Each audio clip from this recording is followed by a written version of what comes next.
Gus. Ingin pinter apa ingin goblok? Katanya ingin pinter. Kalau ingin pinter bahasanya jangan gitu. Harta kamu itu masih di akhirat karena habis untuk ngobati ibu. Bayangkan kalau habis untuk maksiat itu habis betul. Terus dia mulai syukur. Alhamdulillah Gus, harta saya habis secara heroik karena untuk mengobati apa ibu. Sudah pinter dia. Akhirnya miskin sampai sekarang ya tetap pede saja karena masih punya tabungan di akhirat. Dan itu saya terinspirasi oleh ilmu juga. Jadi dulu Sayyidah Aisyah itu pernah nyimpan sepotong daging kambing, disimpan untuk dimakan beliau. Karena beliau mau iftar ya, mau buka atau apa. Singkat cerita, karena bawaan keluarga Nabi itu sakhok, ada orang minta dikasihkan. Suatu saat, akhirnya kan habis. Terus Nabi tanya, yang daging tadi di mana? Habis. Terus Nabi cara menjelaskan itu indah sekali. Harta kamu itu baju yang kamu pakai, nanti ya rusak. Yang kamu makan, nanti ya ke WC. Wa tasaddaqta fa abqaita. Memang di semua riwayat itu pakai dhamir mukhatab mudzakkar. Meskipun asal-usul riwayat itu untuk Sayyidah Aisyah. Karena untuk umum. Yang kamu sedekahkan tuh yang masih. Kamu jangan bilang kamu sedekahkan tuh yang habis. Yang kamu sedekahkan tuh yang masih. Misalnya saya punya uang 1 miliar misalnya. Terus pernah tak sedekahkan ke fakir miskin atau ke kiai atau ke pondok 1 juta. Itu yang mesti masih. Karena kadang di luar kekuasaan kita. Kadung lillahi ta'ala. Justru yang masih itu yang potensi nanti untuk hal-hal yang kurang positif. Semenjak itu orang sedekah itu begitu entengnya karena itu yang masih. Ya tapi tentu sarannya yang tepat ya. Saya sekarang sering kampanye sedekah tepat. Karena misalnya sering saya itu didatangi orang kaya. Sudah dapat gratisan gerutu itu geremeng. Nah ini kita sudah pakai buminya Allah itu gratis, pakai airnya ya gratis, pakai oksigen ya gratis. Kok masih brutu itu sudah jadi hamba yang enggak benar itu. Dibayangkan kalau kita pakai oksigen bayar, pakai buminya bayar, pakai airnya bayar semua. Kayaknya kita tidak mampu membayar. Dan kita sama Allah hanya disuruh ikrar, disuruh sujud. Pentingnya ilmu satu bahwa itu akan menjadikan satu perilaku. Misalnya begini ya, dulu itu kiai-kiai Jawa zaman dulu itu berpatokan karena dulu pemerintahan Hindia Belanda, seorang lagi masih pemerintahan Hindia Belanda. Itu dalil yang sering diutarakan itu sebaik-baiknya umara itu yang datang ke ulama, terus sejelek-jeleknya ulama itu yang datang ke umara. Tapi semenjak pemerintahan Indonesia dan kemudian ditandai beberapa tokoh kayak Gus Wahid putra Ki Hasyim jadi Menteri Agama, ada Gus Wahib putra Ki Wahab juga jadi Menteri Agama, ada Ki Fatur Rahman keluarga Mbah Maimun, keluarga Sarang juga pernah jadi Menteri Agama. Kemudian bersamaan dengan itu dibangunlah satu pegangan ilmu. Pegangan ilmu ini penting karena ini yang mengilhami semua orang Islam, terutama ya utamanya ulamanya. Ada seorang ustadz, seorang guru ngaji yang karena melihat rata-rata penguasa itu zalim ya, datang ke Harun Ar-Rasyid. Ini perlu disemak, datang ke Khalifatullah atau Amirul Mukminin Harun Ar-Rasyid. Karena beliau seorang raja tentu terduga lah atau ya umumnya atau gimana lah istilahnya itu ya rata-rata ya agak seenaknya namanya raja, namanya penguasa. Ini dalam pikiran ustadz itu tidak mesti dalam fakta. Kemudian si ustadz itu matur, ya Amirul Mukminin inni nasihun lak famusyaddidun alaika fala tajidanna fi nafsika syai'an. Saya ini mau nasihati Anda, kemudian saya cara nasihati itu keras. Tolong jangan dimasukkan hati. Dia bilang famusyaddidun alaika. Saya nanti kalau nasihati itu keras sekali. Tolong dimaklumi, karena ini penting, karena Anda harus dinasihati secara keras. Tapi sebelum nasihat itu diutarakan, kata Harun Ar-Rasyid, karena beliau Bani Abbas dan beliau orang alim, termasuk muridnya Imam Malik. Kata Harun Ar-Rasyid, uskut, kamu diam Ustaz. Inna Allaha ta'ala arsala man huwa khairun minka ila man huwa syarrun minni. Wa ma'adhalika yakulu Allahu ta'ala faqula lahu qawlan layyinal la'allahu yatadzakkaru aw yakhsha. Jadi ini sekaligus etika dan norma ya bagi semua dai di Indonesia dan semua kita. Wahai Ustadz kamu diam. Allah Ta'ala itu ngutus orang yang lebih baik ketimbang kamu, yaitu Nabi Musa, ke orang yang lebih jelek ketimbang saya, yaitu ke Fir'aun. Itu saja harus pakai etika faqula lahu qawlan layyinan. Kamu harus ngomong yang halus. Jadi intinya ini Harun Ar-Rasyid komplain. Kamu itu kalau jadi Ustadz ngaji kira-kira gitu. Jadi betapa baiknya orang dulu memahami Quran. Jadi Quran itu dibaca, kemudian kita mungkin baca terus jadi cerita.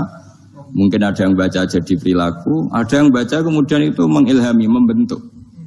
Nah kira-kira itulah yang membentuk kiai-kiai alim di NU, di beberapa pesantren maupun orang-orang alim di luar NU.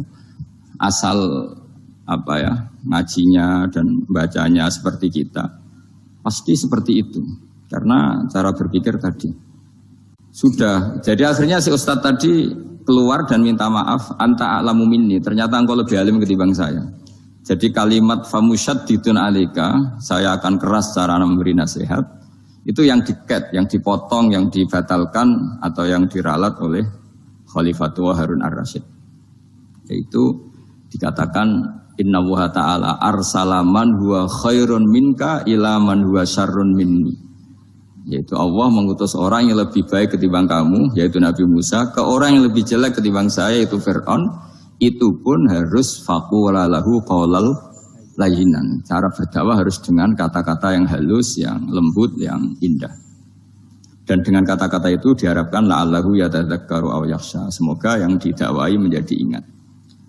Sehingga dengan kemampuan ilmiah seperti ini menjadi pegangan bersama bahwa kita sebagai dai atau sebagai tetangga atau sebagai sama-sama warga Indonesia, bawaan kita memang harus faqula lahu qaulal layyinan la'allahu yatadzakkaru aw yakhsha. Kemudian dalam disiplin ilmu yang lain, halus itu tidak kuat. Angin itu ya halus, tapi kalau di manage itu jadi kekuatan yang dahsyat. Begitu juga air dan sebagainya. Sehingga tidak perlu khawatir terus kalau dakwah halus itu tidak punya efek yang signifikan. Tidak juga. Allah Ta'ala itu pengelola angin. Angin itu kekuatannya dahsyat. Sehingga Nabi Sulaiman dikasih kekuatan angin dan bisa terbang kemana-mana. Kemudian sekarang jadi teknologi yang banyak memanfaatkan angin. Mulai rem, mulai apa saja. Sehingga dari cerita saya ini kemudian terus kiai-kiai itu membentuk dakwah termasuk di ekonomi dengan cara yang rileks. Nah cara rileks itu satu tentu dimulai dengan ilmu. Misalnya begini, saya beri contoh. Ketika ada orang melafadzkan kalimat la ilaha illallah, tiada Tuhan selain Allah. Kemudian kalimat ini mungkin kalau orang NU baca itu rutin ya, karena kiainya kelamaan ya yang ikut sambil tidur ya. Kalau tahlil itu disebut kiai tertentu itu mesti yang belakang wah suwi itu kalau kiai itu lama itu. Nah kiainya juga karena jadi lakon ya kan lebih semangat karena pegang mic. Biasanya gitu di NU itu. Kalau khotib mesti semangat karena yang pegang mic, yang dengerin mesti ngantuk karena monoton gitu. Karena yang mendengerin sudah tahu pasti nyuruh baik meninggalkan yang jelek. Jadi ilmunya sudah disimpulkan dulu. Setiap yang tidur di masjid mesti tak tanya kenapa tidur. Ilmunya ada perkembangan, Gus, nyuruh yang baik, meninggalkan yang jelek. Tapi kalau ilmunya agak ada perubahan kan dengar semua pasti nyuruh yang jelek, meninggalkan yang baik. Karena watak manusia itu agak-agak suka fitnah, itu suka geger. Tapi kalau monoton itu mesti enggak itu. Tapi yang menjadi pegangan kita, saya ulang lagi, itu ilmu dulu. Saya ulang lagi itu ilmu dulu. Saya berkali-kali menyontohkan, kalau ada orang kafir, orang yang tidak bersyahadat 70 tahun, kemudian dia bersyahadat sekali saja di akhir hayatnya. Itu kata Allah, qulil ladzina kafaru iyantahu yughfar lahum ma qad salaf. Katakan ke mereka yang kafir, jika dia mau bersyahadat, itu masa lalunya diampuni semua. Sehingga kedahsyatan kalimat ini luar biasa. Orang yang kafir 70 tahun saja, barokahnya la ilaha illallah ini, dosanya bisa diampuni semua. Nah kemudian karena ilmu ini tidak begitu populer atau kurang dipopulerkan, atau kita sendiri kurang menghayati, sehingga la ilaha illallah itu lebih dianalisis, cara lafadz ini, pelafatannya ada sanadnya enggak ya gitu. Terus cara melafatkan bareng-bareng seperti itu ada tumpengan ini bid'ah enggak ya. Jadi pertanyaannya sudah tidak tentang keramatnya atau sakralnya atau fadilahnya la ilaha illallah, tapi sudah macam-macam. Jadi dan cara seperti ini ada hadisnya enggak, legal enggak, terus ada sanadnya enggak. Jadi saya mohon semohon-mohonnya untuk teman-teman yang di Al-Iman itu harus ngaji ya. Ngaji itu nanti kamu tahu cara mandang sebuah ibadah atau perilaku atau apa sajalah tahu. Karena al-ilmu yurisul ahwal, ilmu itu bisa mengilhami cara pandang. Dulu yaitu saya ulang lagi, ketika zaman Hindia Belanda, karena pemerintahnya Hindia Belanda itu ulama-ulama keras sekali, sejelek-jeleknya ulama itu yang datang ke Umaroh. Tapi setelah era Mbah Hashim, era sampai Mbah Maimun, itu mereka peduli sama Umaroh, semuanya sama-sama warga Indonesia yang ingin melihat Indonesia yang lebih baik. Sehingga banyak, ya kakak saya sendiri pernah wakil bupati, terus putra Mbah Maimun wakil gubernur. Ini teman saya Kiai Hafid ya bupati. Semenjak itu terus, dan itu nggak lepas dari cara pandang. Yaitu cara pandang diantaranya adalah cerita tentang Nabi Musa yang Allah tetap peduli sama Fir'aun. Sehingga tetap didakwai Nabi siapa? Musa. Dan posisi Musa datang, bukan memanggil. Ya, cuma kayak sampai sekarang tuh belum pernah ke kantor bupatinya Pak Hafid. Karena kadang-kadang orang terus curiga mengajukan proposal, jadi agak repot. Ketemu bupati itu sialnya kiai kan mesti pikirannya orang bupati ini nyangoni, kiai ini disangoni itu. Itu terus kayak kita fakir miskin itu. Jadi makanya saya itu belum pernah datang. Tapi alhamdulillah karena beliau berambisi menjadi wa khairul umara mayatuna babal ulama. Jadi datang tapi sangat ambisius ingin mengalahkan ulama karena dia kalau datang statusnya lebih tinggi. Ya tidak apa-apa, ini tawaduk tapi niatnya agak begitu tawaduk. Jadi saya sering di Jakarta tapi ya tadi jarang ya. Biasanya nganggarkan waktu hanya pas saja, tidak kurang tidak lebih. Biasanya ngajar di pondoknya Pak Kures itu di Baitul Quran ya. Hanya ngajar santri-santri itu. Nah, jadi pemahaman Quran dulu itu kata Imam Ghazali itu membaca Quran itu membaca, bukan bercerita. Kalau kamu membaca seperti ini, kunta qori'an, kamu pembaca. Pembaca itu yang mengambil pelajaran. Tapi kalau kamu hanya cerita, itu namanya kunta hakian. Sebenarnya Anda tidak membaca Quran, tukang cerita. Misalnya tadi, cerita Nabi Musa datang ke Fir'aun. Itu kalau kamu hanya cerita, wah dulu itu ada orang namanya Fir'aun, didakwai Nabi yang namanya Musa. Ya itu namanya tukang cerita. Kalau kamu pembaca tidak gitu. Betapa baiknya Allah. Orang sengawur Fir'aun saja inginnya Allah masih ingin diselamatkan. Dengan mengutus Nabi Musa kekasihnya. Itu namanya kunta qori'an. Kamu pembaca betul. Bukan kunta hakian. Kamu tukang cerita. Begitu juga seterusnya tentang Quran ayat-ayat seterusnya. Sehingga yang diharapkan dari pembacaan Quran itu memang kita sebagai ahli baca, ahli mu'tabir ya, ahli yang ngambil pelajaran, bukan tukang apa? Cerita. Sehingga dulu ketika Sayyidina Umar radhiyallahu anhu ketika membuka Baitul Maqdis atau Baitul Muqaddas dan diajak syukuran, pesta-pesta makan itu. Beliau enggak mau.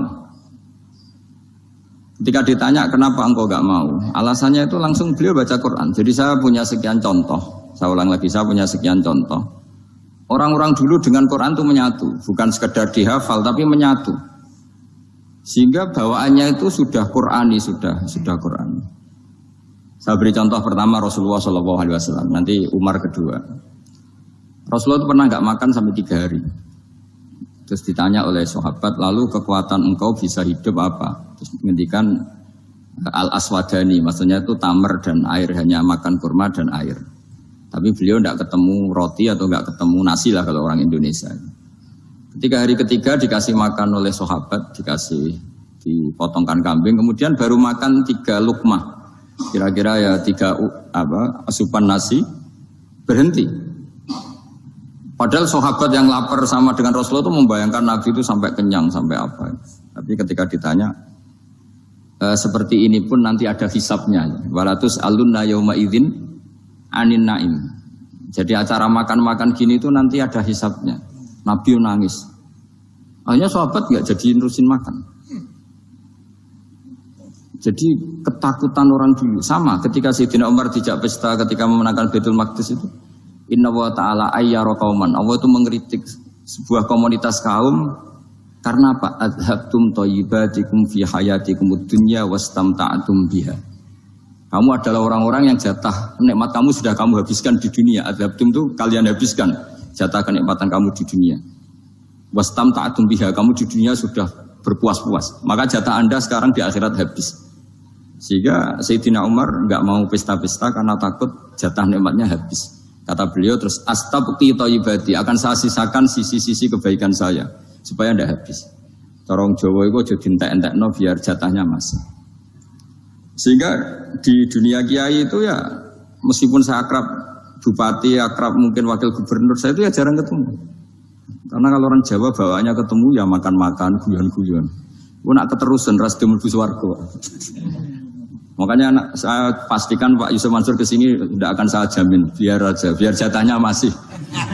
Jadi ini bukan karena saya bakhil, biar jatahnya masih. Ya, jadi itu ilmunya kiai. Nah, efek dari ilmu ini dasar. Kalau Anda berpikir tentang nasib Anda di akhirat, nanti bawaannya juga tidak akan mudah menyalahkan orang lain. Tidak akan menghakimi orang lain karena sibuk dengan dirinya sendiri, tapi tidak dengan makna egois, tapi makna orang baik itu siapa? Orang yang sibuk dengan app pada dirinya, dengan kekurangan pada dirinya, saking sibuknya mikir app-nya sendiri, tidak sempat mengoreksi app-nya orang lain. Itu awal ilmu. Ilmu itu tidak dimulai dari larangan. Kalau larangan karuan, tidak termasuk ahli surga orang yang suka mengadu domba, tidak termasuk orang baik yang cari kesalahan orang lain. Itu namanya pelarangan. Tapi ilmu itu di atas nahi, di atas pelarangan itu. Kamu punya kesadaran bahwa kamu itu yang penting selamat dulu, jangan memikirkan orang lain. Dengan makna bukan egois, tapi dengan makna supaya tidak menyalahkan orang lain. Nah, saya termasuk ya boleh dikatakan kiai lah, yang paling fanatik bahwa semuanya itu harus dimulai dari ilmu. Ya saya ulang lagi, dimulai dari ilmu.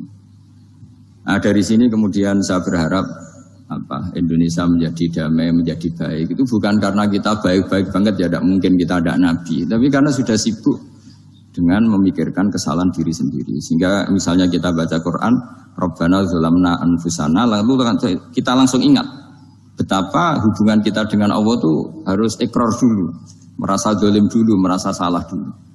Nah, kalau semua orang merasa salah di depan Allah itu mesti bawaannya agak mudah menyalahkan orang lain, karena kita bilang Rabbana zalamna anfusana. Nah, itulah ilmu-ilmu yang mungkin banyak pembaca Quran tapi hanya baca, atau kalau baca ini tok disebut al-haqi, ahli cerita.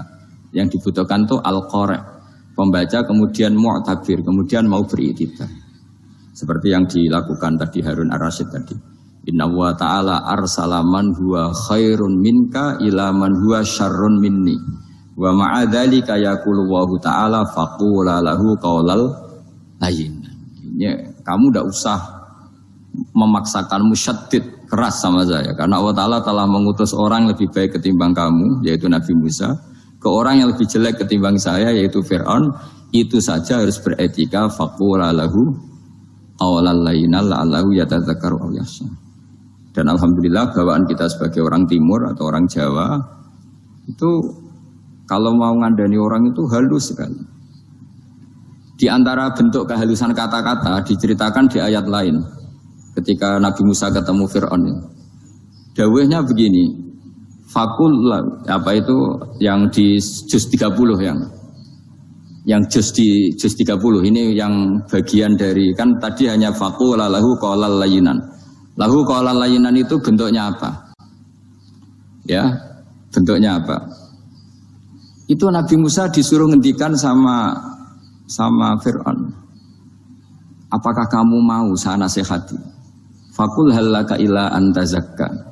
Halaka itu pilihan, hal itu istifham. Laka itu otoritatif. Jadi betapa santonya kalimat itu. Fakul halaka ila antazakka. Jadi kalau dimaknani model Pak Hafid, model saya ngaji di sarang itu, halaka onoto iku kedue siro, berhak bagi kamu, berhak bagi Anda. Apakah Anda berhak loh mendapat nasihat supaya Anda jadi orang yang lebih baik? Halaka ila antazakka. Jadi tidak kalimat perintah, tapi kalimat pilihan. Apa engkau mau saya beri nasihat? Wahdiyaka ila rabbika fatakhsha. Dan saya beritahu kamu tentang Tuhan, dan kemudian kamu menjadi orang yang baik, fatasya, orang yang punya khasyah, punya. Jadi kayak apa kalimatnya itu? Napa jenengan kerso? Itu kalau orang Jogja, orang-orang daerah-daerah yang pada nyugui tamu itu kan, ayo makan-makan. Itu kan kayak tamunya itu kelaparan. Masa Pak Yusuf Mansur kelaparan? Tidak mungkin kan. Masa Ustaz terkenal kelaparan kan tidak mungkin. Itu. monggo nopo jenengan ngersakno. Karena bisa saja tamunya itu tidak kerso, mungkin karena darah tinggi, mungkin karena takut dianggap fakir miskin, macam-macam kan orang enggak. Itu kalimatnya itu halaka ila anta zakka. Kayak apa indahnya dakwah. Halaka ila anta zakka. Itu ada kata laka itu ya terserah jenengan mau enggak. Wa ahdiyaka ila rabbika fatakhsha. Nah, itu yang disebut membaca. Kunta qori'an la hakian. Anda benar-benar membaca Quran, bukan sekadar penceri. Nah, kemudian ini yang terakhir saya juga baru, sebenarnya saya itu nggak pernah bilang sanggup itu, tapi Pak Ustadz Zakaria itu GR terus. Sampai tadi pagi itu saya belum tahu kalau ada acara ini. Ya karena saya kiai, jadi kalau kiai itu kan ingatnya sama Allah saja. Kalau sama manusia itu rontok-rontok lali gitu. Itu bukan memaksa, ya memang lupa. Sejauh mana sih pentingnya manusia kan tidak penting cara ilmu tasawuf itu. Tapi karena ini titipan Rasulullah SAW terus menjadi penting kan. Dititipi umat gak jenengan itu. Ya, sudah ngaji ngatur kiai ribet itu. Kiai ini biasa ngaji kan, kiainya yang ngatur, santri ini enggak. Pak Yai ngaji tanggal ini jam ini. Itu kan mengabaikan semua aktivitas kiai. Padahal jam ini mungkin saya punya jam. Mungkin jalan-jalan atau ngaji atau mutolaah atau munajat. Gara-gara Pak Zakaria ini kan terus Mas Tamam ini yang provokasi. Harus ngaji di jam ini, tema ini. Saya itu kalau ngaji ditentukan tema itu, ini memang saya agak keras di bab ini. Itu kayak ibarat gini loh. Saya ini dokter, kemudian ada orang yang sakitnya itu jantung, terus bilang ke saya, Pak dokter sembuhkan kukul saya. Wong penyakit ekstrimnya itu jantung, kok bila disembuhkan apa? Kukul. Kan gak penting, sembuh tidak sembuh, kukul itu kan gak penting. Jerawat itu. Kiai itu tahu kesalahan paling fatal manusia itu akidah. Tapi kadang-kadang mintanya ilmu yang tidak akidah, yang gak penting. Jadi kadang-kadang kiai itu ya digurui betul kalau di Indonesia. Misalnya ini tidak nyindir loh, memang marah betul kalau di bab-bab seperti ini. Tapi ini biar jadi ilmu masif, ilmu yang general. Saya ulang lagi ya, Anda jadi dokter, tahu pasien Anda ini penyakit jantung kronis atau sudah fatal lah sudah. Terus orang itu bilang, Pak Yai, itu Pak dokter, tolong obati kulit saya supaya tidak jerawatan. Kamu bilang ini orang aneh enggak? Aneh kan? Nah kiai juga gitu. Saya sering itu ada orang mau haji gitu. Gus doain saya jadi haji mabrur. Pernah belajar haji Pak? Dereng. Mungkin enggak orang belum belajar nyupir terus kemudian minta didoain. Gus saya mau nyupir doain selamat. Mau nyupir aja enggak bisa kok minta doa selamat. Harusnya urutannya kan belajar dulu baru minta doa. Tapi kali ini Aliman bener ngajaknya akidah dulu ahli sunnah kan. Nah itu bener karena akidah itu hal yang prinsip memang harus. Kalau kebetulan enggak bener taruh visi betul. Untungnya kok temanya bener. Jadi saya mohon ke seluruh orang-orang yang mau ngaji ke kiai itu tema itu biar yang milih kiai supaya tahu prioritas yang harus benahin. Jangan tema yang milih, jangan-jangan tema yang kita pilih itu tidak mendesak atau tidak penting. Ini bukan apa-apa, ini saking ingin baik saya ya, keinginan baik saya supaya dulu zaman sahabat ya gitu. Kalau ada pertanyaan salah sama Nabi dibenerin, cuma Nabi terlalu bijak. Cara benerin tuh enak. Kalau saya karena tidak Nabi saja ya agak-agak kasar kan. Kalau tidak Nabi tidak wajib bener terus. Yang wajib bener terus itu Nabi. Saya beri contoh ya. Nabi itu ngendikan tentang kiamat. Kiamat itu dahsyat, mengerikan gini-gini. Kalau pikirannya orang kampung itu begini. Nabi ini aneh. Cerita kiamat dahsyat tapi nggak ada tanggalnya, nggak ada tahunnya. Harusnya ada dong biar kita bisa persiapan. Sehingga Nabi disomasi di tengah-tengah khutbah itu, ya Rasulullah mata sa'ah. Nah, karena ini orang Bedui, Nabi gak dengerin, masih ulang lagi. Mata sa'ah ya Rasulullah. Ketika Nabi mengabaikan itu ada dua kelompok sahabat, yang satu bilang lam yasma, Nabi tidak dengar sehingga mengabaikan. Yang kedua bilang sami'a wa kariha, Nabi sebenarnya mendengar tapi tidak berkenan. Tapi diulang lagi ketiganya, ya Rasulullah mata sa'ah. Akhirnya Nabi jawab, mau tidak mau, karena kalau enggak ya namanya orang Bedui ngomong terus. Nabi balik tanya, ya karena cara berpikir dia kalau kiamat itu jelas kapannya kan bisa persiapan itu. Paling enggak pas mau kiamat terus pas ngaji Quran, apa kan bisa persiapan itu. Akhirnya Nabi balik tanya, ma'atatalaha. Kalau kamu berani tanya kiamat, lalu persiapan kamu apa? Ya terus orang itu bilang masyhur itu, ma'atatulaha kabiro sholatin wala siyamin wala kada wa kada walakini uhibbuka. Saya sebenarnya tidak punya persiapan ya Rasulullah, cuma persiapan banyak puasa ya enggak, banyak sholat enggak, tapi saya mencintai engkau. Masyhur itu jadi hadis paling legenda, almar'u ma'aman ahabba. Sebagian disebut anta ma'aman ahbabta. Ini kata semua sahabat yang di masjid. Si Bedui ini orang paling dibenci sahabat.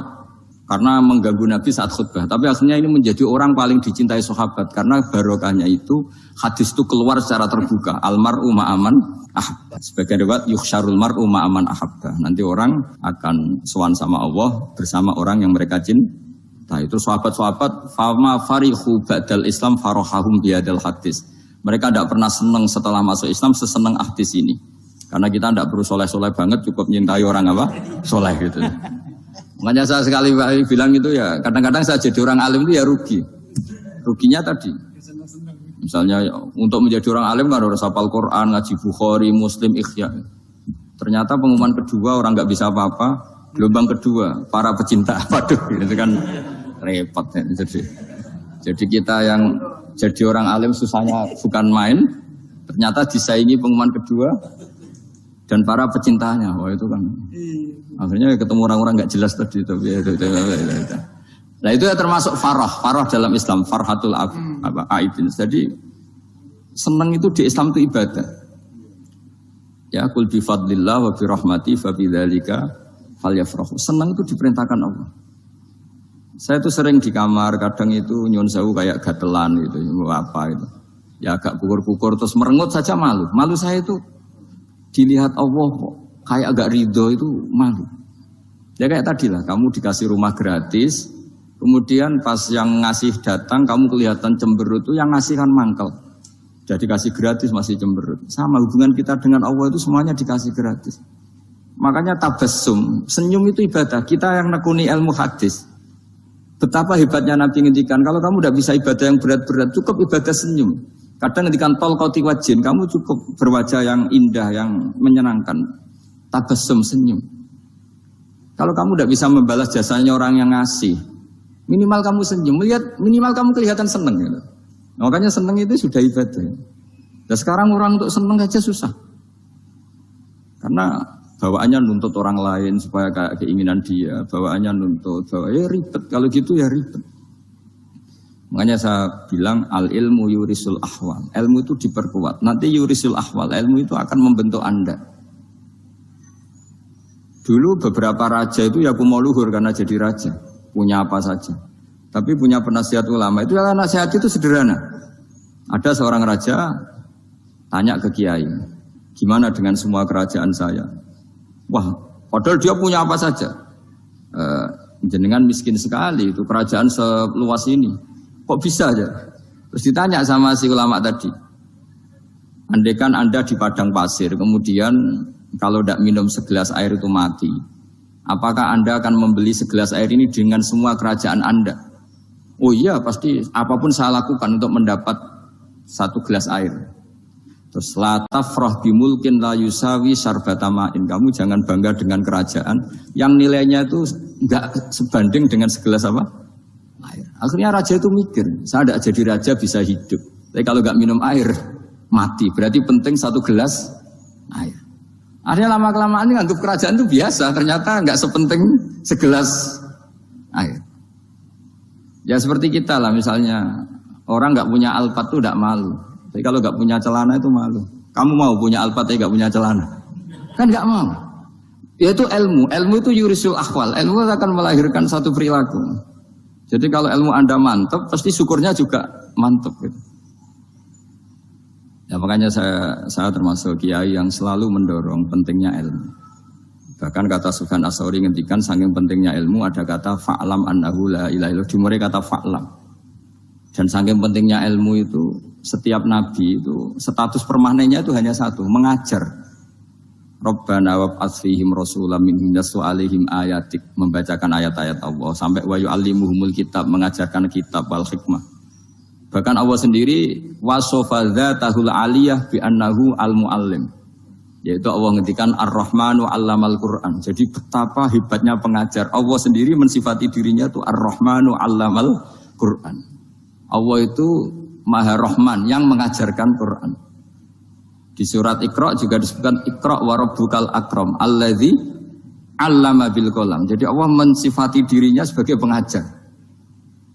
Kayak apa pentingnya mengajar? Karena al-ilmu yurisul ahwal. Ilmu ini melahirkan satu sikap.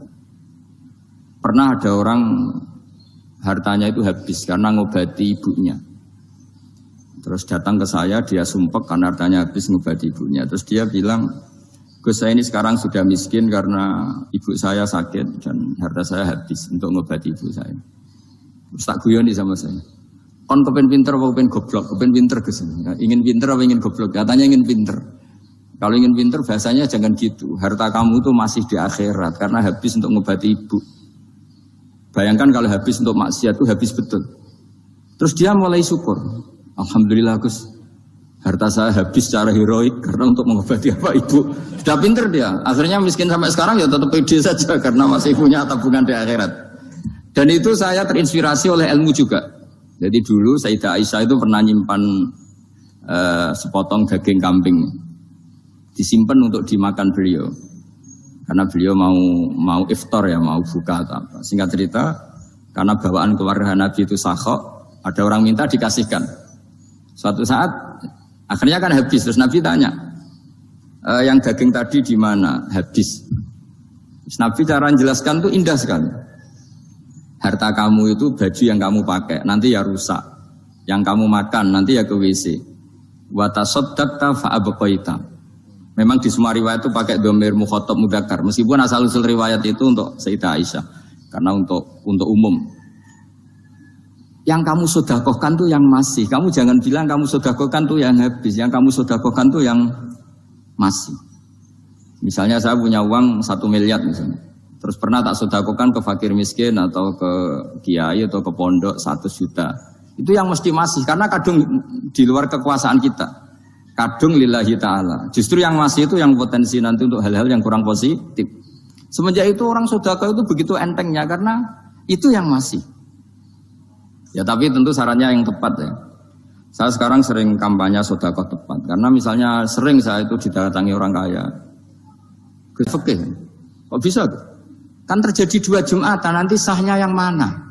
Kamu enak aja bikin masjid kan? Kamu bikin masalah baru bagi kiai fikih di daerah kamu.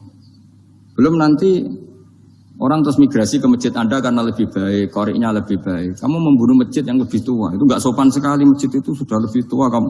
Akhirnya mikir, nggak usah Gus kalau gitu, sedekah apa saja yang penting perintah jenengan gimana. Ya sudah. Jadi sedekah itu juga harus dibina supaya kalau orang kan bisa saja kan uang 100 juta itu untuk fakir miskin manfaat, ternyata untuk masjid yang sifatnya aksesoris, untuk lampu yang kristal yang mahal-mahal bukan yang pokok.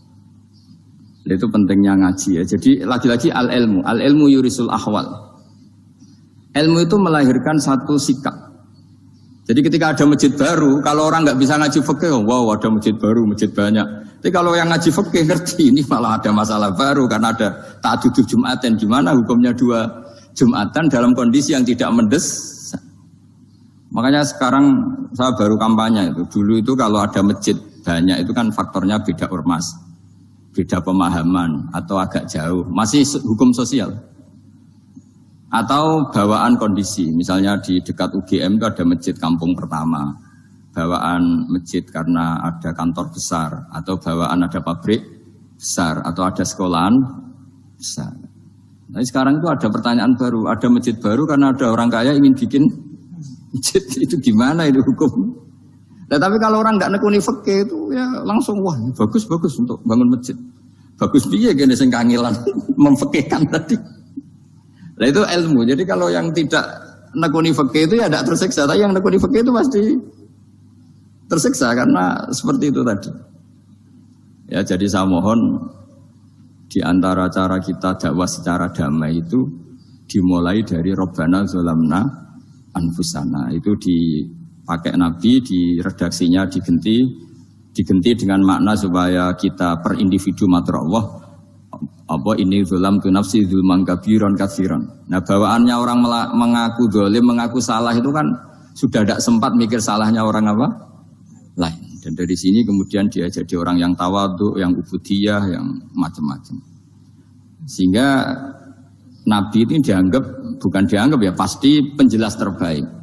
Terus Allah meredaksikan wa ma tuqaddimu li anfusikum min khairin tajiduhu indallah. Apa saja kebaikan yang kamu sudah berikan untuk Allah sampai akhirat itu ya pasti kamu temukan di akhirat. Terus yang terakhir saya beri contoh orang peminta-minta sa'il. Itu Sayyid Ali Zainal Abidin kalau ada orang minta-minta terus dikasih. Misalnya dikasih ya 100.000 atau 50.000 atau 10.000 sesuai kemampuan yang memberi.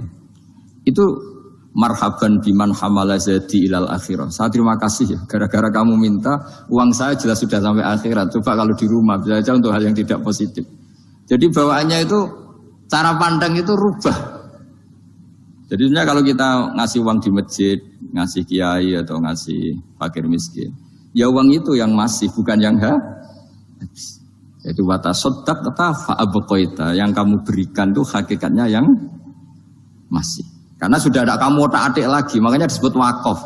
Sebenarnya wakaf itu dulu secara makna lughat, saya ulangi secara lughat. Maknanya itu sudah berhenti, wakafun maknanya berhenti. Nah sodako itu dari kata sodako maknanya benar. Orang yang sering sodako berarti imannya benar. Orang yang uang sudah diberikan berarti dia sudah terputus, wakaf berhenti dari hubungannya dengan dia. Sudah dikasihkan berarti selesai. Sehingga wakaf dan sodako itu sebenarnya maknanya saling melengkapi. Kemudian orang-orang fikih karena ada disiplin ilmu tertentu, wakaf itu untuk sodako yang permanen, yang abadi, kemudian sedekah untuk infak. Tapi itu kan hanya istilah-istilah dalam disiplin ilmu. Sebetulnya kalau pakai ilmu yang umum, sedekah ya bisa disebut wakaf, wakaf ya bisa disebut apa? Sedekah. Karena maknanya sedekah itu wakaf. Wakaf itu apa? Qat'u raqabatil malik an hadal mal atau an mali.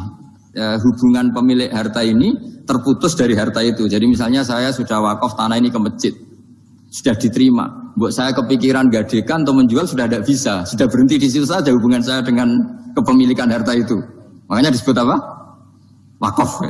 Dan kalau saya wakaf berarti menunjukkan kebenaran iman saya karena sudah menafkahkan sebagian harta untuk Allah Taala. Disebut sodik, sodak. Makanya bahasa Arab itu gampang ya. Kalau sodalqoh, sodaqoh. Orang kalau bayar mahar disebut sodak karena menunjukkan cintanya. Teman yang setia disebut sodik karena ya benar dalam berteman. Abu Bakar disebut as-siddiq karena sangat membenarkan kanjeng Nabi dan seterusnya dan seterusnya.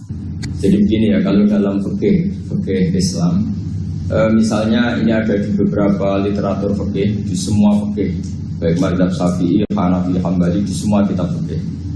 Misalnya ada orang mau masuk Islam, terus konsultasi sama ustadz atau sama kiai, Pak saya mau masuk Islam, kamu nggak boleh ngambil sikap monggo ngeteh dulu, tidak boleh. Atau apalagi diajak ngobrol dulu. Karena 5 menit kita mempersilahkan ngopi dulu itu artinya dianggap kita membiarkan dia dalam keadaan kafir 5 menit. Dan kita dianggap ikut tanggung jawab. Sehingga di bab, ada ulama yang ngebabkan itu sampai di bab murtad. Termasuk murtad adalah orang yang dimintai mensyahadatkan non-muslim kemudian disuruh ngopi dulu atau ngetik. Karena dianggap pembiaran sekian menit masih berstatus kafir. Jadi ibaratnya gini ya, kalau kita mungkin baru bapak-bapak baru pakai celana pendek terus ada orang kecelakaan di jalan, saya tak pakai baju dulu nanti baru kamu saya selamatkan. Itu kan naif. Kalau begitu saja naif, apalagi orang yang kafir, kemudian pas mau minta disyahadatkan, kita bilang, monggo mandi-mandi dulu, ngeteh-ngeteh dulu. Berarti ada pembiaran sekian menit, dia masih berstatus. Artinya begini, kalau dia saat itu kok dimatikan oleh Israel, berarti mati dalam status kafir. Dan kita ikut tanggung jawab, karena harusnya bisa Islam, andai kan kita mensyahadatkan saat itu juga. Jadi itu bab-bab yang dianggap ekstrim dalam kutubil fikih, bab-bab fikih. Makanya dalam kitab fikih, saya berkali-kali ada non-muslim mau bersyahadat ke saya. Itu saya bilang ke santri-santri saya, saat itu juga harus kamu ajarin, semua pakai bahasa Indonesia. Yang penting status kafirnya apa? Zina. Baru setelah itu ada hukum sosial ya, mungkin kita nawarin teh atau kopi atau apa. Makanya di sini dibabkan bab seseorang harus tergesa-gesa atau bercepat-cepat atau ngambil sikap bergegas untuk melakukan kebaikan. Terus ayat kedua yang dipakai Sayyidina bin Abi Salam itu begini. Ketika Allah mensifati orang munafik, status orang munafik itu apa? Wa idza qamu ila sholati qamu kusala. Mereka kalau dipanggil untuk sholat, ya berangkat tapi itu salah cara malas-malasan. Sehingga untuk menunjukkan kita loyal sama Allah itu ya paling tidak ada sikap di atas rata-rata ya. Makanya ada sa'i ya lari-lari kecil, tawaf juga disunatkan ada lari-lari kecil, disebut ar-romal, romal itu lari-lari kecil. Untuk menunjukkan bahwa kita loyal sama Allah itu tidak sak kobre cara Jawa. Nah itu dibabkan sendiri. Jadi beda antara tergesa-gesa sama ekspresi serius. Jadi musyawarah itu ya kira-kira kan nggak mungkin lah kita dipanggil rektor atau kiai atau orang tua kita terus jalan leha-leha itu kan nggak mungkin. Nah contoh yang diambil di sini begini. Ketika ada debat terbuka antara Fir'aun dan Musa, saya ulang lagi ya, ada debat terbuka antara Musa dan Fir'aun. Kan Nabi Musa datang ke Fir'aun. Lalu kata Fir'aun, ini asal-usul ayat ini saya terangkan sejarahnya. Kata Fir'aun, lalu kalau kamu tidak nuhankan saya, Tuhan kamu siapa? Terus kata Musa, Rabbus samawati wal ardi, yang nuhani langit dan bumi. Fir'aun masih berkelit. Kalau Tuhan di bumi, setahu saya kemana-mana yang dituhankan saya, kata Fir'aun. Ma'alim tulakum min ilahin huiri. Terus Nabi Musa masih ngendikan, ya sudah Tuhan yang nuhani langit. Terus Fir'aun manggil Haman. Haman itu arsitekturnya Fir'aun. Ya Haman ibnili sorhal ali abduhul asbab samawati fa'atoliya ila ilahi Musa. Haman bangunkan kami piramida yang tinggi. Saya ingin melihat Tuhannya Musa. Musa akhirnya mikir, karena kalaupun Fir'aun bisa naik ke langit tetap tidak bisa melihat Tuhan. Kita tahu Tuhan nggak bisa dilihat. Kita yang mukmin aja udah lihat, apalagi Fir'aun rivalnya kan. Akhirnya Musa ganti argumentasi. Yaitu argumentasinya Musa, Rabbukum wa rabbu abaikumul awwalin. Ini perlu diingat dan perlu saya sampaikan. Yang nuhani kamu dan yang menuhani leluhur kamu. Itu sangat memukul Fir'aun. Karena logikanya kalau Fir'aun itu Tuhan, berarti babahnya dulu tanpa Tuhan. Ini ada Tuhan terlambat ya. Jadi kalau Fir'aun Tuhan, berarti bahnya tanpa Tuhan. Karena zaman era bahnya belum ada Tuhan. Karena perdebatan itu banyak punggawa Fir'aun yang mukmin. Wah ini Fir'aun nggak bener ini. Kalau dia Tuhan berarti babahnya tanpa. Karena kalau iman itu akan diadili, akan dieksekusi, maka orang ini berstatus rajulun mu'minum min ali fir'auna yaktumu imanah. Maka di Quran diterangkan wa qala rajulun mu'minum min ali fir'auna yaktumu imanah. Ada seseorang yang iman tapi menyembunyikan iman. Lah orang ini selalu ikut rapat di rapat-rapat penting Fir'aun, termasuk rapat ketika Fir'aun dan para tentaranya memutuskan membunuh Musa. Karena dia ikut rapat dan eksekutornya besok disuruh nangkap Musa. Orang ini malam itu juga nemuin Musa terus bilang innal mal ayat tabiru nabi kaliyak dulu kamu Musa. Rapat tadi malam memutuskan kamu besok dibunuh, maka kamu harus bergegas meninggalkan Mesir. Nah, dari kesimpulan itu, dari cerita itu kemudian diambil cara hukum fikih bahwa untuk menyelamatkan darah harus jasa, harus bergegas. Andai kan Musa itu kok sak kobre, sak sempate, maka keburu. Andai kan ini rojul ini tadi, orang tadi penasihat tadi kok sak kobre ya, maka berarti Musa terlanjur tertang. Jadi itu pentingnya ulama ya. Jadi cerita yang linier, cerita yang seakan-akan cerita di tangan ulama tetap menjadi al-ahkam al-fiqhiyah, menjadi ketentuan-ketentuan apa? Oke. Jadi yang diambil di sini adalah lelaki tadi yang ikut rapat tadi bergegas menemui Musa, memberitahu kalau kamu besok mau dieksekusi, fakrus, maka kamu harus cepatnya keluar dari Mesir untuk menyelamatkan diri. Terus oleh Saizuddin bin Abi Salam dibabkan bab harus tergesa-gesa menyelamatkan darahnya orang apa? Islam. Jadi ini penting saya sampaikan. Jadi al-qasas ya, semua cerita di Quran itu tidak sebagai cerita, karena Quran tidak ingin melahirkan pendongeng, tapi harus menjadi ibrah, menjadi teladan.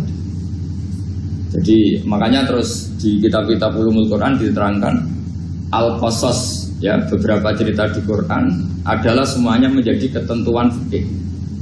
Saya ulang lagi ya, semua cerita yang ada di Quran itu menjadi ketentuan fikih, meskipun alurnya apa? Cerita. Kayak tadi kan alurnya cerita bahwa lelaki ini bergegas nemui Musa supaya Musa cepat keluar dari Mesir. Terus dibabkan babul musaroah ilan musifik. Saya teruskan. Wa kama la ra'ayna ma yaqtulu musliman law tabtu'u alaihi la qatalahu fal muwasaro'a ila takrisihi min wajibatun. Idlaisal unatu mahmudatan fi kulli syai'in falaha mawatin tuhmadu fiha wa mawatin tudamu fiha wa kadzalika al musaro'a wal lain wal dhulta wa ghairuhuma. Terus cara berpikir ulama, saya pernah baca dalam satu sejarah ulama besar namanya Sufyan Ats-Tsauri. Sufyan Ats-Tsauri itu menjadi wali itu gara-gara kalau sholat di masjid itu beliau datang sebelum adzan. Saya ulang lagi, beliau datang sebelum adzan. Ditanya, kenapa kalau kamu datang sebelum adzan? Saya ini gak ingin jadi hamba yang buruk. Hamba yang buruk atau pembantu yang buruk adalah setempe nunggu dipanggil. Misalnya kita tahu majikan kita pasti manggil jam 7. Kemudian jam 7 itu Anda masih ngopi, masih tata-tata, itu kan tidak menghormati majikan. Harusnya kamu setempe di jam yang saat itu pasti majikan Anda memanggil. Kata beliau, saya tidak ingin seperti pembantu yang buruk, datang nunggu apa? Dipanggil.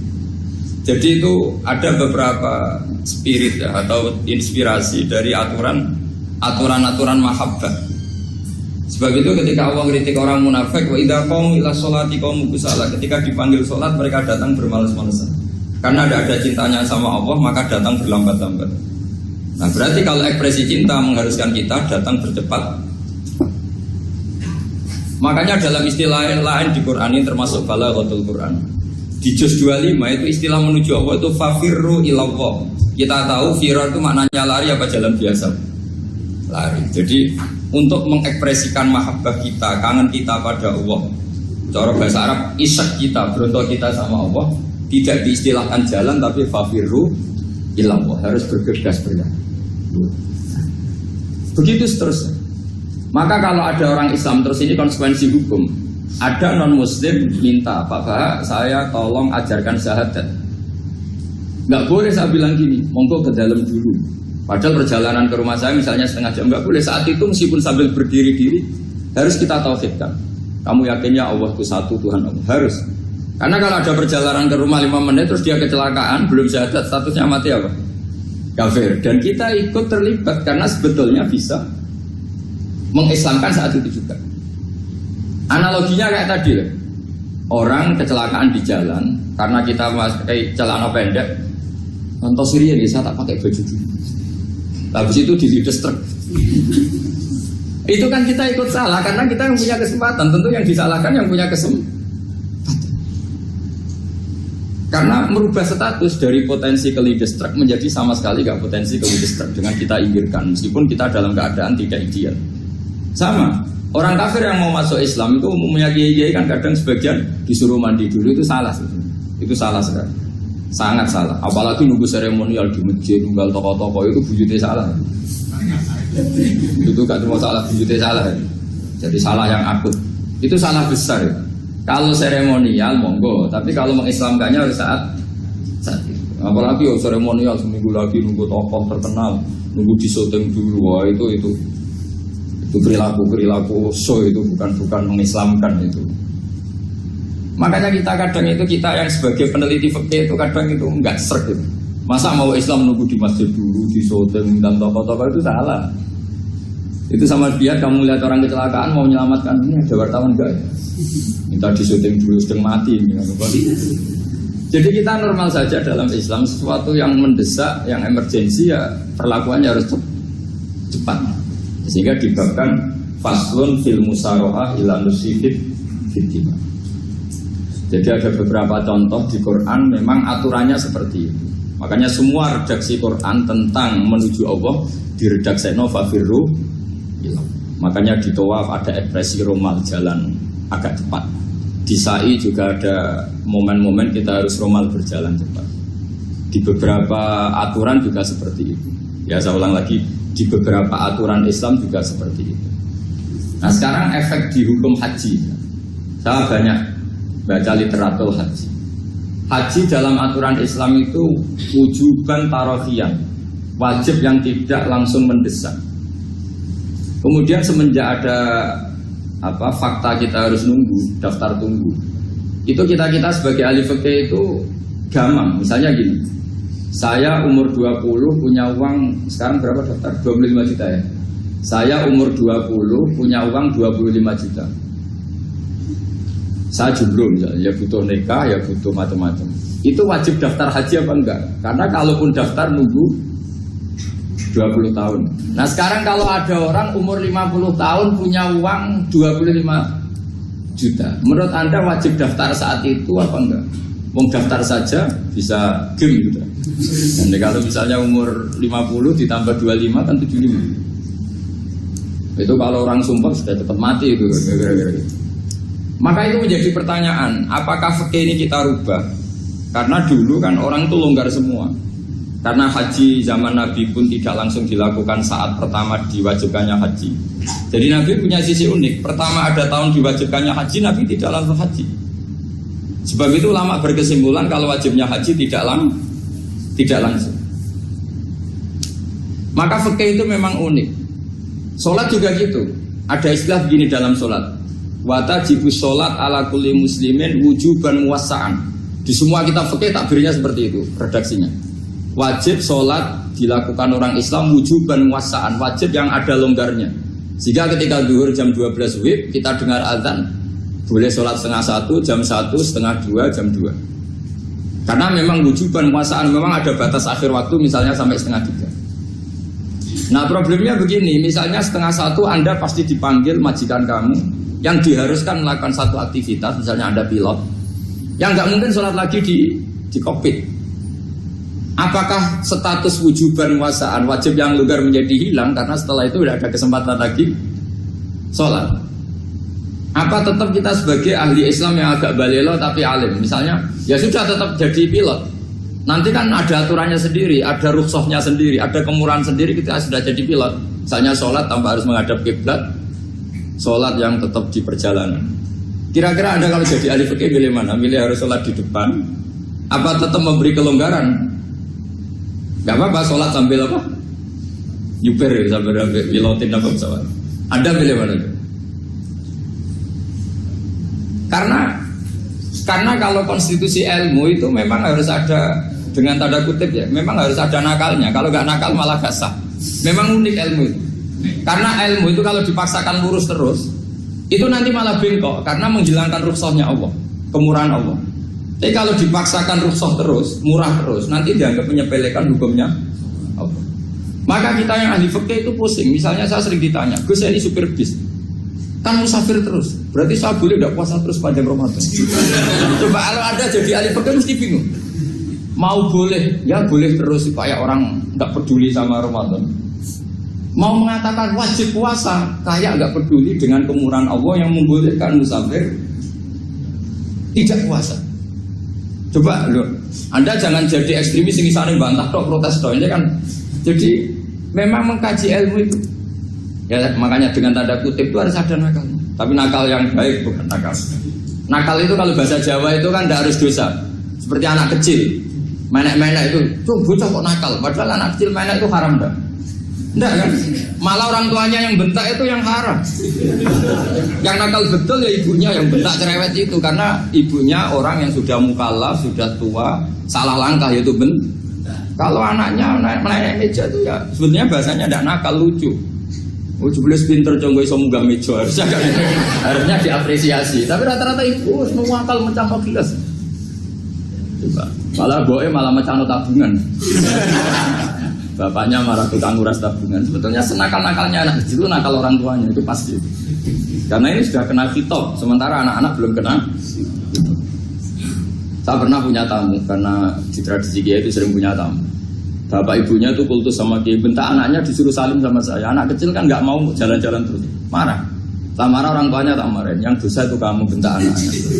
Kalau anak kecil itu kena diskon rufi al-qalamu an salasin. Di antara aturan Islam apa? Tidak ada keharusan bagi 3 orang. 1 anak kecil sampai balik, 2 orang tidur sampai bangun, 3 orang gila. Artinya anak kamu itu tidak kena khitab untuk sopan sama saya. Kamu yang kena khitab baru sopan sama anak-anak. Dan ini ada Jawa itu kadang keliru. Jadi orang tua itu marah-marah memaksakan anaknya sopan. Padahal Allah memberi diskon anak kecil itu belum wajib sopan. Gak apa-apa ada tamu naik-naik. Asal masih anak kecil. Makanya Rasulullah ketika beliau sholat sujud itu Hasan Husain itu naik. Cara Jawa Nabi itu digawe tumpahan. Semua riwayat mengatakan Nabi itu diam saja, gak berani ngangkat. Sampai sahabat itu ada yang ngomong, ini Nabi sujud lama sekali ada apa? Jadi kita punya riwayat itu ya baru kayak sahabat yang agak nakal. Semuanya itu sujud, tapi bareng di atas rata-rata ada sahabat yang belakang ngomong, siapa tuh ini sujudnya kok lama? Barokahnya itu ditemukan riwayat, oh ono putune tuh. Karena Hasan itu naik di atas punggungnya apa? Nabi itu andai kan tidak ada yang ngomong, riwayat ini tidak ditemukan. Barokahnya ada yang ngomong itu mungkin. Kalau sekarang mungkin semua masjid melongok karena orang sekarang jarang yang khusyuk. Kalau dulu hanya satu yang di belakang. Setelah itu Nabi memberi penjelasan, saya tadi sebetulnya harus mengakhiri sujud saya sesuai aturan umum, tapi ada cucu saya tak biarkan sampai dia puas naik punggung saya, sehingga dia turun baru sana. Filosofinya apa? Begini, anak kecil satu tidak kena hitop, dua jangan sampai sholat itu jadi problem. Kalau Nabi nyentak Hasan membentak, putu ono bae sholat diganggu, maka sholat menjadi trauma. Gara-gara sholat bahasa bentak saya. Lama-lama anak ini trauma dengan sholat karena dianggap problem. Makanya saya termasuk kiai nggak berpendapat anak kecil nggak boleh di masjid. Sering kan anak kecil di masjid, ayo khutbah rame. Saya termasuk setuju tetap boleh. Kalau dibentak di masjid maka dia trauma dengan masjid. Bangsa ke masjid dibentak. Lagi pula kadang-kadang orang tuh gaya-gayaan tok. Wah rame orang khutbah rame nih. Padahal kalau nggak dirapeni anak-anak malah udah tidur. Kita kan tidak bisa menjamin kalau perilaku kita lebih baik gitu. Mendingan kan anak-anak main di masjid timbang di karaoke kan. Jadi kan, lah ini maksudnya saya, ini fikih ya. Fikih itu wilayahnya, makanya jadi ahli fikih itu susah-susah gampang. Jangan hanya berpikir protes dengan ketentuan fikih, mengkaji yang sebanyak-banyaknya itu tadi. Misalnya Anda seorang supir permanen, supir bis terutama. Kalau truk kan bisa lihat-lihat, kalau bis kan apa ada deadline-nya ya waktu seperti bis jurusan Surabaya Semarang. Saya kan sering naik bis jurusan Surabaya Semarang. Kadang-kadang supirnya melihat saya tanya, Gus saya ini supir, saya ini Ramadan itu gimana ya? Ya saya sudah ngerti setengah nakal, dan senengnya dijawab rasa poso ya saya tahu. Tapi masalahnya secara fikih kalau kamu mengatakan kamu harus puasa terus, kamu melanggar konstitusi ilmu. Memang musafir punya diskon? Boleh? Tidak puasa. Pertanyaannya, bayarnya kapan? Nung Sawal ya nyupir lagi, Jungkot ya nyupir lagi, nanti sampai Ramadan ya. Nah terus, ya pas kamu cuti, biasanya cutinya pas sakit, boleh diskon lagi karena sakit. Coba. Nah, andai kan ada jadi ahli fikih milik zaman. Lu kalau orangnya soleh terus kayak ustadz di sini kayak dosen UI kan, masa dosen UI Universitas Islam nggak Islami kan nggak mungkin. Mungkin memilih poso kan. Masalahnya ini kan hukum untuk orang kebanyakan, nggak boleh hukum musuh gak kuat. Sahur jam 3:30 ngombe vitamin pokoknya harus kuat. Itu udah hukum, itu saran. Hukum itu beda dengan saran. Hukum itu hanya berpijak musafir itu boleh iftar. Kalau saran memang boleh, ya usahakan kamu makan 3:30 pas fit, terus kalau nyumpir selesai jam 10 nanti istirahat. Memangnya majikan bisa ngatur jamnya? Itu fikih. Maka menjadi perdebatan yang namanya pergi itu apa? Menurut Imam Syafi'i pergi itu ya dari rumahnya ke tempat yang asing yang tidak wilayahnya namanya pergi. Menurut Imam Ahmad bin Hanbal enggak. Pergi itu tidak kerja. Jadi orang yang supir yang seperti itu namanya tidak pergi tapi kerja.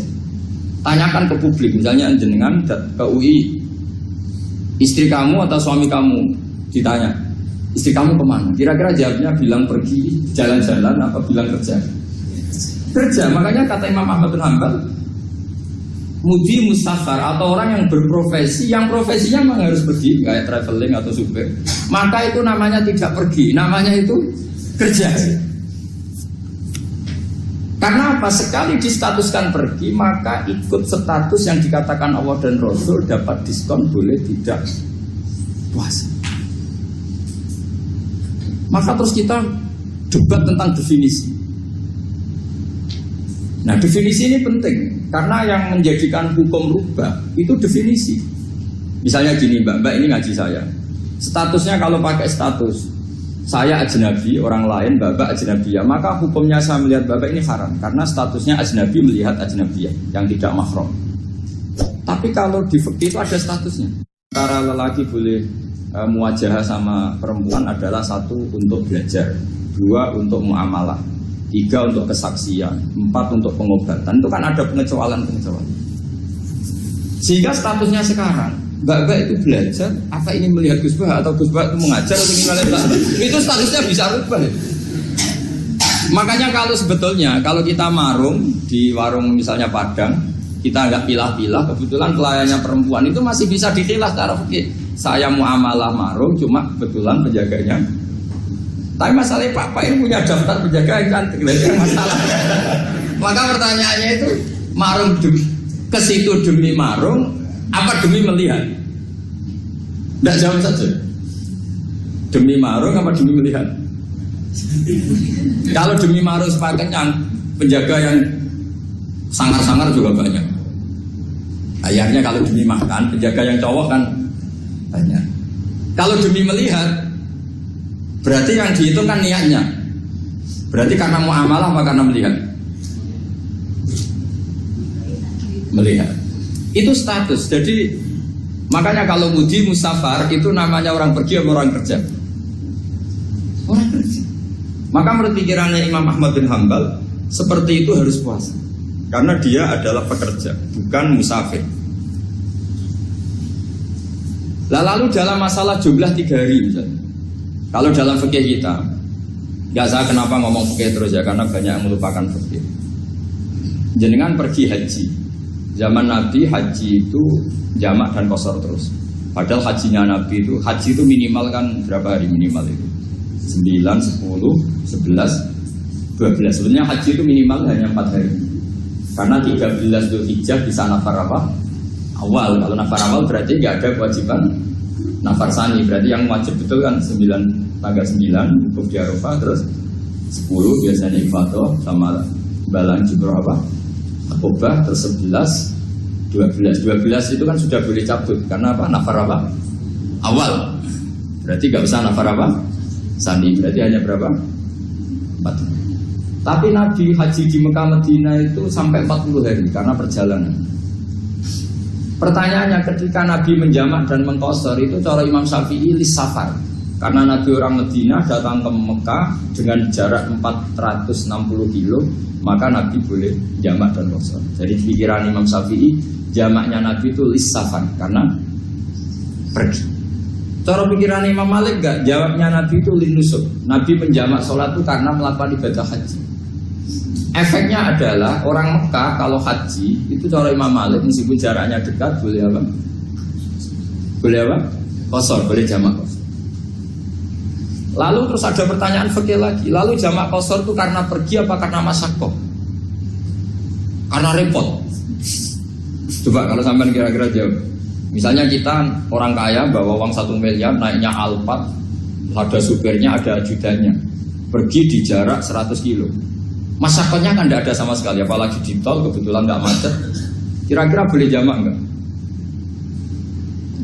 Boleh, Gus, karena pergi, tapi kan nggak ada repotnya sama sekali.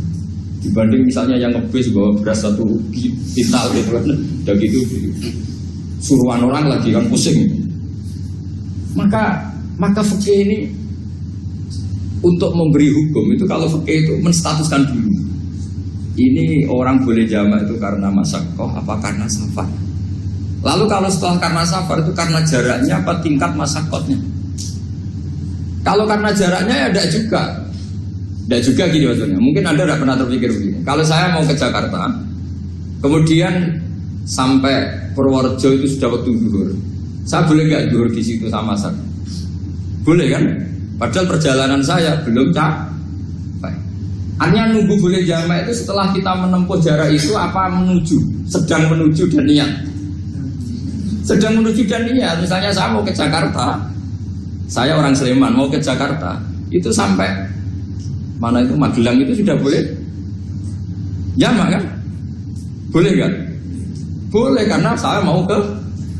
Nah pertanyaan secara fikih mungkin Anda tidak terlintas. Ternyata ditelepon sama istrinya nggak jadi pergi. Padahal sholatnya kadung di jamak zuhur dan asar. Apakah setelah di rumah sholat lagi? Tapi nggak pernah mikir gitu. Jadi orang fikih itu sudah pusing, makanya jangan diprotes terus. Kita ini sudah pusing, tapi orang itu enak aja protes terus. Nggak perlu jelingan, nanti wajib sholat lagi enggak? Dia bolehnya jamaah kan berdasar berstatus musafir. Ternyata setelah Magelang ditelepon istrinya nggak jadi. Dia kadang sholat zuhur dan asar. Setelah pulang masih jam 1. Terus ada asar, wah sempat sholat terus. Kalau ada sholat lagi apa ada? Jangan saran. Kalau saran, wah sebaiknya sholat lagi. Itu tidak hukum, itu saran itu namanya. Saran dengan hukum beda. Sholat lagi pada. Ketika ada jaga itu berdasar malas atau berdasar hukum? Apa? Nah kalau Anda sholat lagi, pertanyaannya gini, Allah itu tidak punya tradisi mewajibkan 2 kali. Pertanyaan fikihnya mesti gitu. Dan saat Anda di Magelang menjama itu melakukan sesuatu yang disahkan oleh agama. Berarti pas Anda jamak zuhur asar, sesuatu pas melakukan itu kan berstatus sah dan boleh. Meskipun setelah itu ada masalah, istri kamu nelpon terus pulang. Tapi pas itu kan sudah dinyatakan oleh malaikat sah, Anda sudah zuhur dan asar. Kalau melihat itu tidak wajib mengulang. Tapi bisa saja malaikat ada yang usil.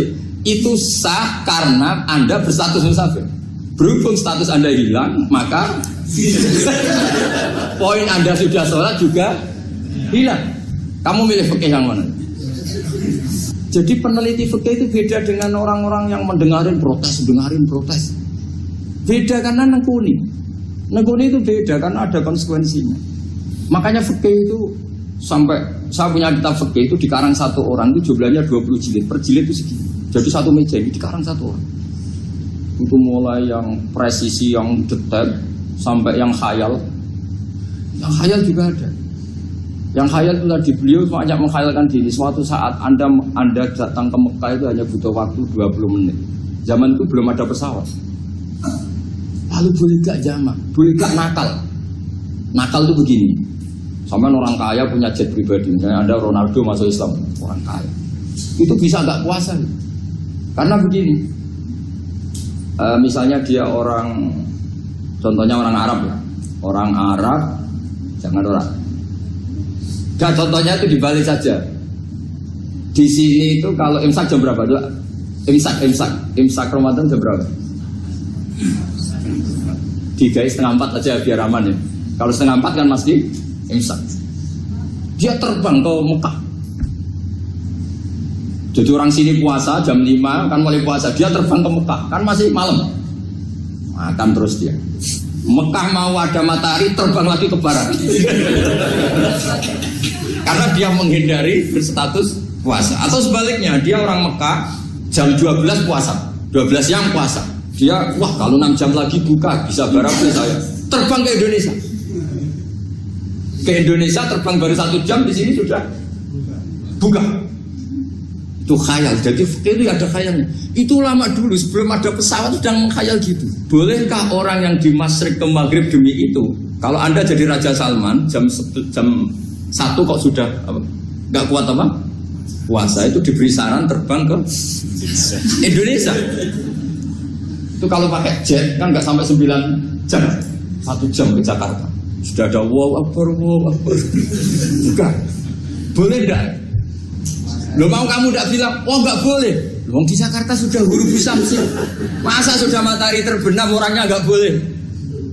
Bukan. Lah ya. Apa? Kalau resikonya gini, sampean mungkin nggak mikir. Resikonya gini, kalau dia berstatus musafir, bolehnya buka karena musafir. Pertanyaannya dia wajib bayar. Kan musafir bolehnya kodok nanti harus bayar. Tapi kalau dia buka normal kan bayar. Beda, efek pakainya beda. Sampean jangan protes, Gus. Baik gimana? Mau ngaji malah tidak senang. Ini kan ngajinya para dosen, para pegawai. Jadi harusnya itu jadi mufti. Ngaji untuk jadi mufti. Bukan ngaji untuk mendengarkan. Jadi Makanya saya mohon jangan sering protes sama ulama. Ulama itu sudah pusing. Karena efek-efek hukum itu tidak gampang. Kayak tadi misalnya, kalau dia boleh buka atas nama musafir, resikonya wajib bayar. Masalahnya Raja Salman ini mau enggak gitu. Dia inginnya. Maka pertanyaannya itu kitab yang milik saya tadi yang 20 jilid tadi. Ulama itu mulai dulu sudah membayangkan bagaimana kalau suatu saat ada satu kendaraan. Kenapa ulama bisa membayangkan itu? Karena ada buruk. Meskipun mereka nggak numpak buruk, hanya Rasulullah, tapi kan bisa membayangkan ada toyul waktu. Waktu itu bisa dilipat. Karena ulama dulu ahli astronomi, jadi bumi itu bulatnya gini, muternya gini. Berarti suatu saat ada satu ilmu di mana orang ngambil satu posisi terus melewati toyul waktu, ngalami lintasan waktu. Mulai dulu itu sudah dibicarakan. Pertanyaannya lalu status orang ini kayak misalnya tadi orang Mekah ingin cepat buka terbang ke Indonesia. Orang Indonesia menghindari imsak, misalnya 3:30, dia belum sahur. Wah, kalau saya di Indonesia ini sepatnya sahur. Wah, saya tak terbang ke Mekah. Enak kan terbang di Mekah ternyata masih jam 8. Wah, bisa makan sepuasnya jam 8 malam, maksudnya jam 20. Kan enak ya. Bar wareg balik ke Indonesia wis jam 1 siang. Jam 1 siang kalau ingin cepat buka terbang ke timur. Langsung buka. Berarti dia kira-kira masa aja 3 jam. Tapi terus ya mungkin kalau sampean, tahu kok gue sudah repot-repot ngono tinggal turu delok sinetron kok buka dhewe. Itu tidak hukum, saran itu namanya apa? Kalau hukum tetap tadi yang dikatakan puasa adalah imsak, mulai jam imsak sampai hurubus. Lalu pertanyaannya lagi, hurubus samsi sampai imsak itu konversi jam apa nyata-nyata hurubus samsi? Kalau yang diliwati khatul istiwa itu nyata, fi'lan kalau dalam bahasa Arab fi'lan awaqiyah. Tapi kalau Anda orang kutub, saya sering kirim-kiriman surat sama mufti-mufti yang ada di Timur Tengah, di Eropa, konsultasi maksudnya. Orang kutub itu kan tidak ada matahari, tidak ada apa-apa. Jika kalau Anda baca kitab di kutub, mesti Gus Ba ajaran pembohong. Misalnya orang kutub ngaji saya, kamu harus subuh sebelum matahari terbit. Sekali matahari terbit waktunya hilang. Duhur setelah matahari agak ke barat. Asar kalau matahari terbenam hilang waktunya. Terus mereka bisa bilang mataharinya di mana? Maka pertanyaannya, boleh gak mengkonversi waktu untuk orang kutub? Jadi misalnya pola umum subuh jam 4:30. Berarti antara subuh dan qadha itu 1 jam setengah. Subuh sama duhur polanya berapa berarti? Kalau 4:30 sampai jam 12 ini 6 sama 7:30. Berarti ya kira-kira habis subuh nunggu 7 jam setengah baru duhur, nunggu 3 jam baru asar, nunggu 3 jam baru maghrib. Berarti waktu puasa kira-kira antara jam 4 sampai jam 6. Berarti berapa jam itu? 12 sama 2 14 jam. Oke, berarti orang kutub harus puasa 14 jam. Tidak bergantung waktu mata. Tapi ada lagi pertanyaan lucunya gini, lalu 14 jam itu dimulai dari mana? Apa asal 14 jam? Apa harus ada konsensus setarnya? Masih ada PR lagi. Menurut kamu gimana? Ada konsensus setarnya dimulai jam 4 dini hari. Apa asal jumlahnya? Imsak 14 jam. Mikir lagi ya. Itu di Denmark itu ada satu musim di mana siang terus sampai sekian bulan. Siang terus sampai orang sana itu capek. Kenapa ada siang terus? Logikanya kan tadi bumi itu saya juga belajar falak astronomi. Kalau tepaan kamu di sisi yang barat agak utara atau agak selatan, matahari ini nyentrong terus. Sehingga bumi mulak-malik ya kamu kesentrong terus karena kita ini kan tepaan di Khatulistiwa. Di Khatul Istiwa. Sebenarnya Khatul Istiwa itu bahasa Arab dari kata Khatul Istiwa. Khatul itu garis, istiwa itu tengah. Islam itu oleh Allah memang dipilih di tempat paling top yaitu Mekah. Mekah Ka'bah itu Suratul Ardi. Jadi sebelum ditemukan ilmu astronomi itu Nabi sudah ngendikan Al-Ka'bah Suratul Ardi. Ka'bah itu pusarnya bumi. Sehingga di Ka'bah itu satu-satunya area yang terbebas dari medan magnetis. Karena dari utara dan selatan benar-benar di tengah. Maka potensi jam paling akurat di dunia itu ya hanya jam yang di Mekah itu. Karena apapun ukurannya teknologi di Amerika atau Jerman, karena jam itu dari logam, tetap ketarik medan apa? Magnetis, entah berapa 00, tetap kena. Misalnya jam di Jerman, lebih dekat mana kalau Jerman? Mesti ketarik medan magnetis, entah berapa kadarnya. Karena materi jam dari logam. Sementara di Mekah, karena di tengah, itu terbebas dari medan apa? Magnetis. Nah, sehingga yang segaris dengan Mekah, kayak Indonesia, itu semuanya khotul istiwa. Nah kalau khotul istiwa normal itu artinya ya 12 siang secara umum ya 12. Sehingga ulama Indonesia kalau ngaji itu lebih gampang, lebih tidak dianggap bohong. Karena ya ada terbitnya matahari, ada zawalus samsi, ada hurubus samsi. Coba kalau kitab itu Anda baca di kutub utara sama kutub selatan, murid kamu bingung semua. Ini gimana Ustadz, tidak ada matahari kok semuanya diukur pakai matahari. Lalu pertanyaannya dikonversi kan? Pertanyaannya kalau dikonversi pakai apa? Asal 14 jam, apa harus sepakat dimulai jam berapa? Milih mana? Milih sepakat. Pertanyaannya kalau sepakat, ukurannya siapa yang jadi ahlul halli wal aqdi?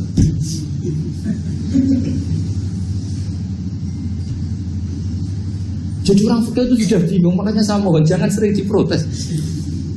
Saya pernah ketemu ulama, saya kan sering ikut komunitas di New York. Itu andekan di Bur, itu pas persis Ka'bah. Di buminya itu kalau di Bur itu pas persis Ka'bah. Lalu pertanyaannya, ada kiblat tidak di sana? Ya bumi kan gini ya. Kalau dalam bahasa falak itu ada rubuk namanya. Rubuk itu bumi yang sewaktu itu hanya yang seperempat. Ya bumi yang sewaktu itu hanya seperempat.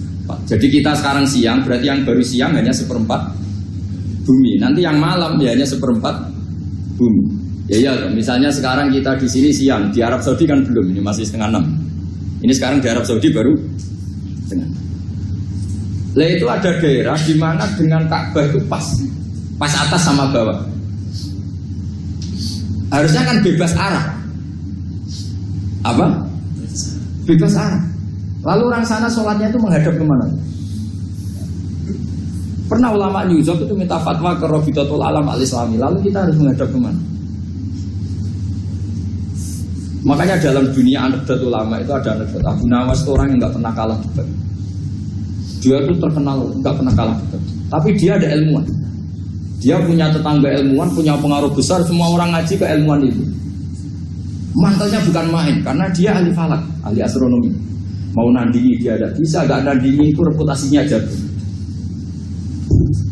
Orang itu berteori kalau bumi itu bulat-bulat. Kalau kamu jalan ke sini, maka akan tertitik yang suatu saat si profesor ini kemalingan, terus minta tolong Abu Nawas rumah saya kemaling. Terus lari kemana malingnya? Ke timur. Setelah ke timur, larinya ke timur. Abu Nawas lari ke barat. Terus ditanya, sudah tak bilangin, malingnya lari ke timur, kok kamu lari ke barat? Nanti ketemu di titik yang sama. Semenjak itu profesornya makel. Oh kamu nyindir loh.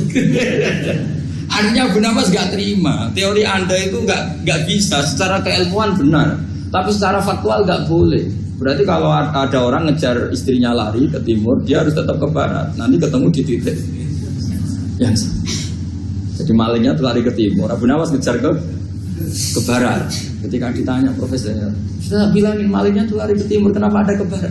Kata Anda nanti ketemu di titik yang sama karena bumi bulat.